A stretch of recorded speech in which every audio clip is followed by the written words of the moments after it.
Lea Seydoux has praised Daniel Craig for helping grow Bond's relationship with women in No Time to Die. The actress, 36, even hailed him as a feminist and commended the way he changed both his own spy alter ego and the characters around him, saying the female characters are not here only to please his sexuality. Lea reprises her role as Madeleine Swann in No Time to Die after first taking on the role in 2015's Spectre. Speaking at the No Time to Die premiere in London on Tuesday, Lea told reporters, "I think that Daniel really changed his character, he made him more human in a way, more complex. I think that Daniel is also someone who is a feminist and it's really something that he brought to the franchise. He wanted to have more complex characters." She explained that the female roles in the movie aren't there to please Bond's sexuality, and instead have a deeper impact on the story being told on screen. She added, "We're not here only to please his sexuality and not seen only through a male perspective, but real women that are strong but also vulnerable. That was something, I think, that was needed in a way." Her comments come after Lashana Lynch, 33, suggested her character Nomi, a 00 agent, is a sign of the franchise shifting in its portrayal of female roles. She said, "The fact that Nomi was even an idea in the first place is just a reflection of where we are in the world, where we are continuing to go, but also where the franchise is. And it would be a shame not to do that, so they're doing exactly the right thing, and I think they'll continue to do that in the future."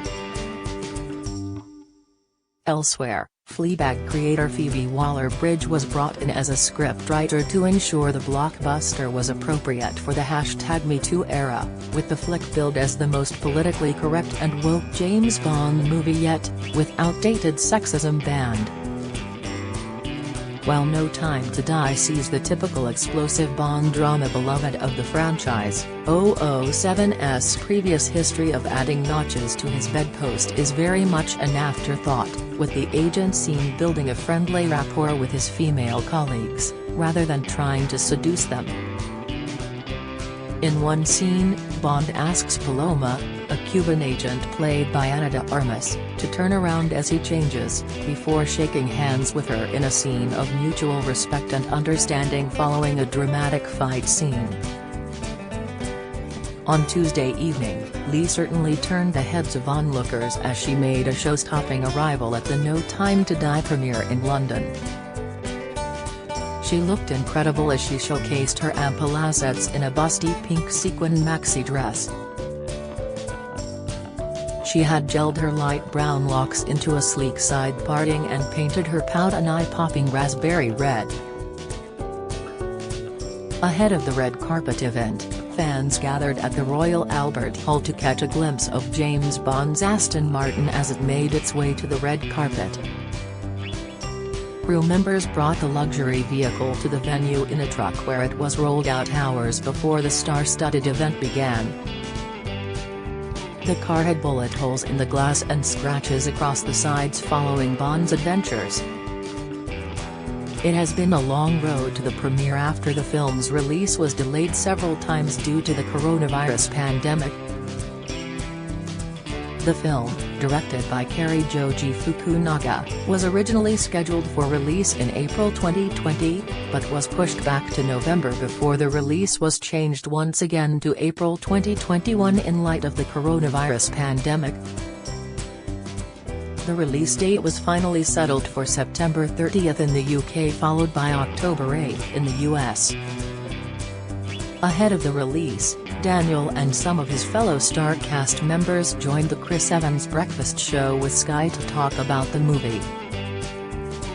Daniel, who has appeared in 5 Bond films over 15 years, told Chris, after the last one, "I thought that was it. I thought, I can't do any more of these. I got a bit of a rest and we kind of talked about what we wanted to do with this last movie and how big we wanted to go, and it felt right, and I just got really excited about it, and I can't wait for people to see it. I saw a rough cut of it about a month after we finished, which is really rough, because there's no special effects or anything. When you see that version of it, you just hope and pray that it makes sense, and it did. Once you get the effects, and you get the music, Hans Zimmer's done the music, and it's just incredible. The story holds together. Everyone is just turning in brilliant performances, and I think it's quite special. Speaking about the enforced delay to the film's release due to the pandemic, the actor said, "It's odd enough with a movie, when you've finished it, and you put it out and you kind of go, whoa, I hope it's good. But when there is a 2-year gap between finishing it and putting it out, it just makes things even stranger."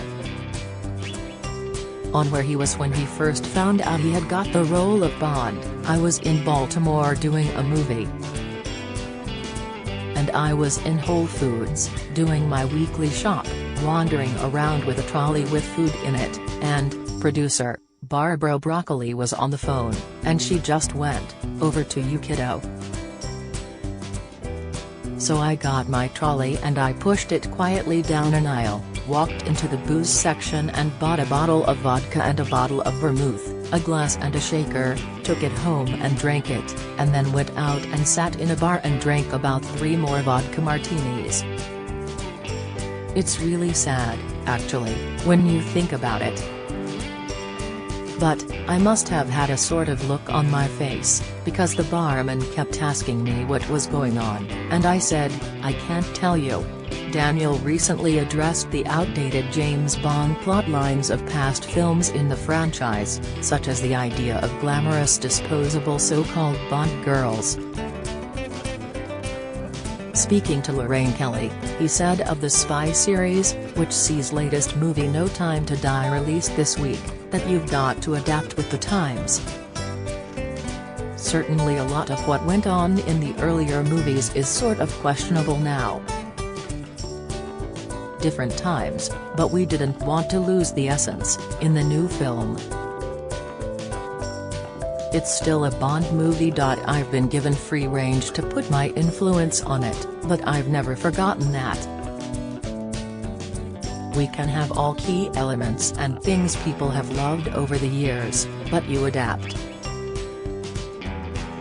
One of my biggest things is all the characters, especially the women, have to be brilliant and believable.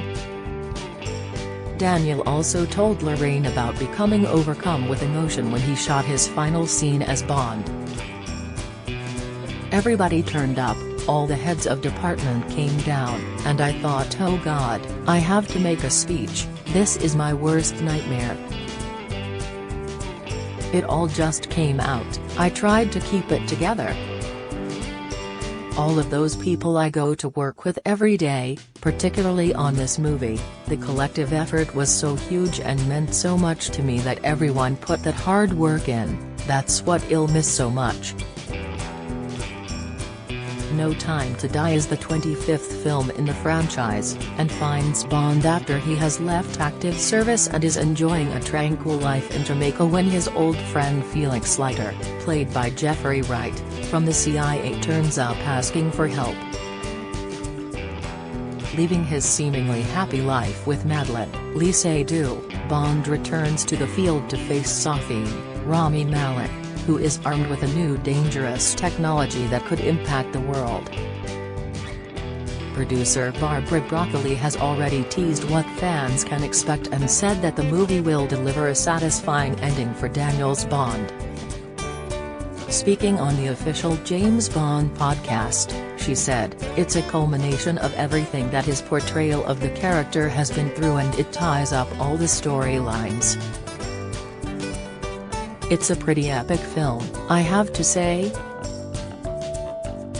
Daniel took over the role of Bond from Pierce Brosnan in Casino Royale in 2006 and went on to appear in Quantum of Solace in 2008, Skyfall in 2012 and Spectre in 2015.